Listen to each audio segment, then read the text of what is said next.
Title of the poem is Song of the Open Road. Walt Whitman इन्होंने ये poem लिखी है। चेहरा देख के एकदम इंप्रेसिव पर्सनालिटी लगती है। अमेरिकन पोएट, एसेइस्ट और जर्नलिस्ट रहे हैं। ये जो दौर में थे वो 1819 और 1892, तो इस समय जो पोएट्स थे अमेरिका में, ये मोटिवेशनल काइंड ऑफ पोएम्स ज्यादा लिख रहे थे और इसको एक न्यू थॉट मूवमेंट भी कहा जाता है। इसे बहुत अच्छे अच्छे पोएट्स सामने आए। तो व्हाइटमैन भी एक इन्फ्लुएंशियल पोएट रहे हैं अमेरिका में और the father of free verse कहा जाता है। ऐसा समय जहां पे रिदमिक स्कीम को छोड़ के पोएम को मैसेज कन्वे करने का मीडियम ज्यादा समझा गया। काफी इकोनॉमिकल डिफिकल्ट स्टेटस वाली फैमिली में पल के बड़े हुए और इनका जो मेजर वर्क है वो लीव्स ऑफ ग्रास बताया जाता है, जो जुलाई 1855 में पब्लिश हुआ। ओ कैप्टन माय कैप्टन, ये पोएम भी उन्होंने अब्राहम लिंकन की डेथ पे लिखी, जो काफी पॉपुलर हुई। जो सेक्शन ऑफ द सॉन्ग है ऑफ ओपन रोड, ये लीव्स ऑफ द ग्रास का ही हिस्सा है और ये बात करता है self awareness, free will, tenderness of heart की। किसकी बात कर रहा है? ये तीन चीजों को ध्यान में रखे। सेल्फ अवेयरनेस, खुद के बारे में अवेयरनेस। फ्री विल, हमारी एक खुद की समझ हो, सोच हो। टेंडरनेस ऑफ हार्ट, हार्ट का एक कोमलता हो। It gives us poets realization that among the journey of the life, one will face a test of wisdom. Poet ये सोचते हैं, पोएट ये समझते हैं और हमें बताते हैं कि ही रियलाइज कि जो जर्नी ऑफ द लाइफ है ये खुद के विजडम का ही टेस्ट है। हमें खुद को समझता है। स्कूल यूनिवर्सिटी में टेस्ट नहीं होती। A road is something everyone uses, whether rich or poor, or it forces all levels to associate it with one another.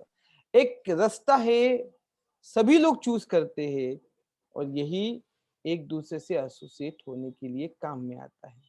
The road signifies mobility. Mobility यानी चलने की, जो एक कंटिन्यूस चलना, ये रोड सिग्निफाई करता है, बताता है कि भी लोग जो चलते मोबिलिटी रखते हैं।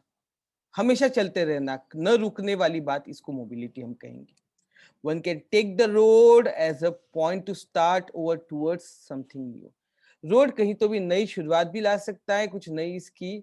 और व्हाइटमैन बात करते हैं about the people and the places he urges against staying at one place. और वो ये कहते हैं कि एक जगह पे रुके रहने में कोई समझदारी नहीं है। although the hospitality may be true, भले ही बहुत अच्छा लगे, लोग बहुत अच्छे से तुम्हें रखते हो, एक जगह में रुकने में कोई समझदारी नहीं है।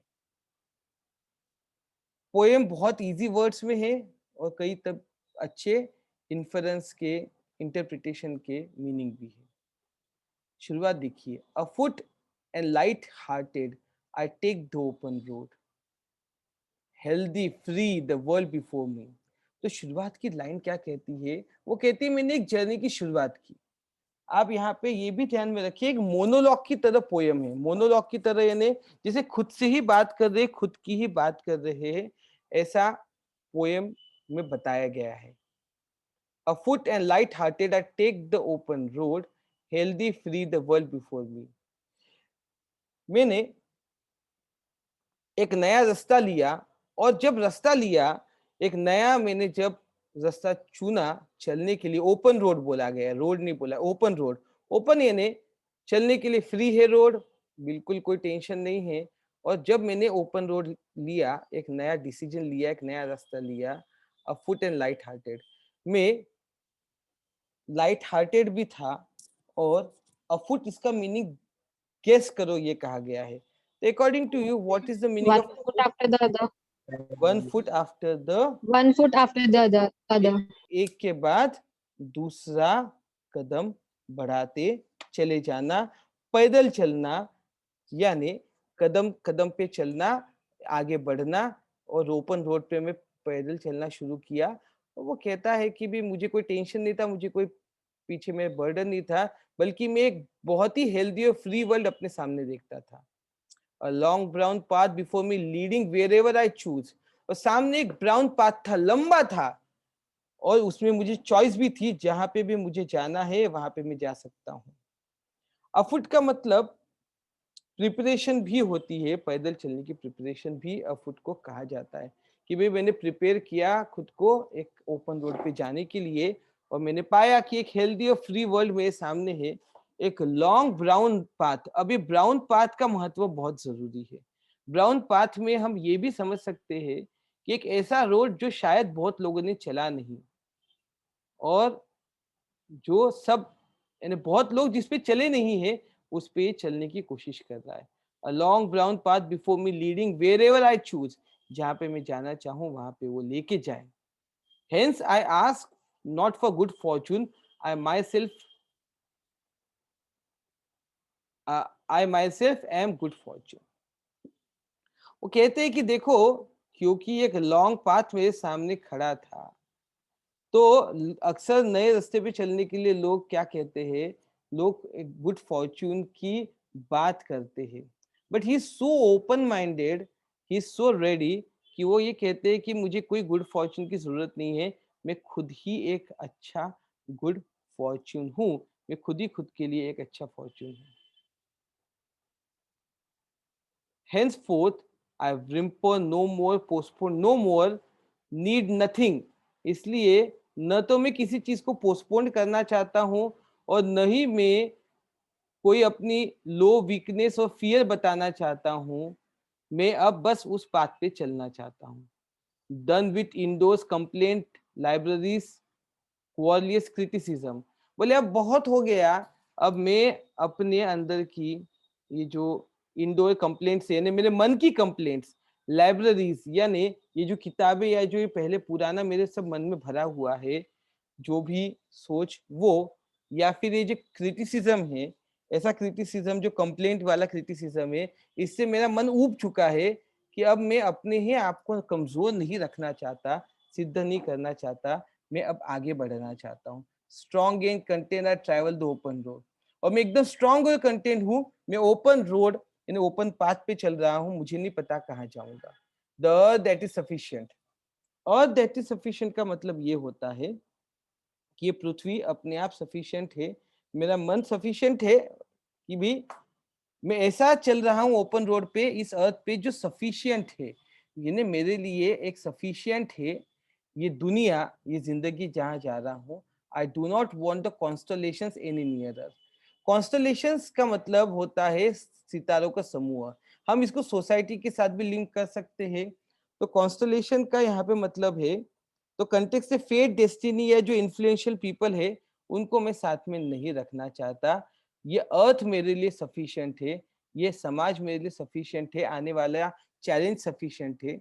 मैं अपने आप को सिक्योर एटमॉस्फेयर में नहीं रखना चाहता हूँ, इन्फ्लुएंशियल लोगों के साथ, फेथ डेस्टिनी के साथ नहीं रहना चाहता हूँ, मैं थोड़ी रिस्क लेना चाहता हूँ, और दुनिया सफिशिएंट है मेरे लिए।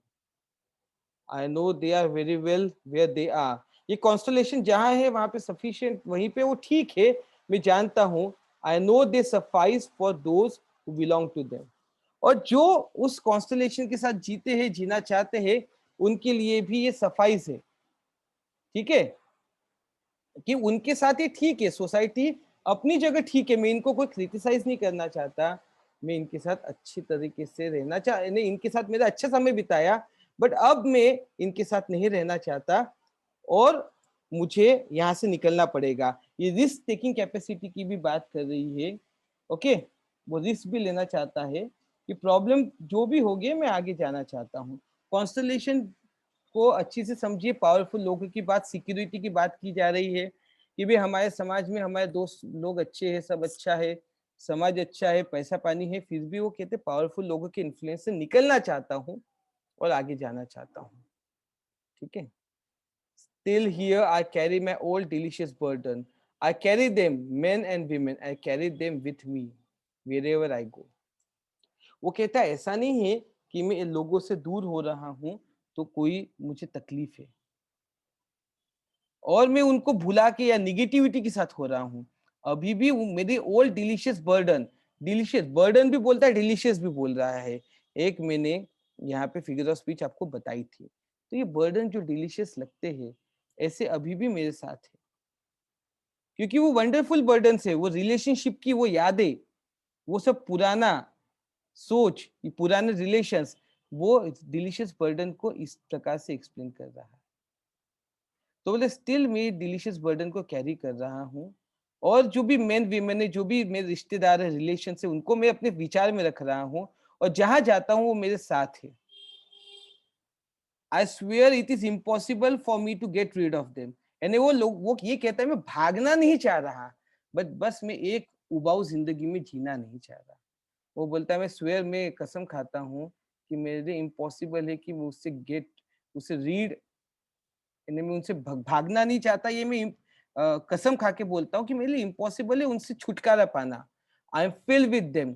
अरे मेरे जिंदगी में जो भी अच्छा है मैं उनसे भरा हुआ हूँ, and I will fill them in return. ये समाज से मैं भरा हुआ हूँ, यानी समाज ने ही मुझे बनाया है, और मैं वो रिटर्न भी वापस कर दूंगा, समाज को वापस रिटर्न कर दूंगा जो उसने मुझे दिया है। I will fill them in return, और यही मैं वापस भी उनको दे दूंगा, मैं वापस अपना कर्ज चुकाऊंगा।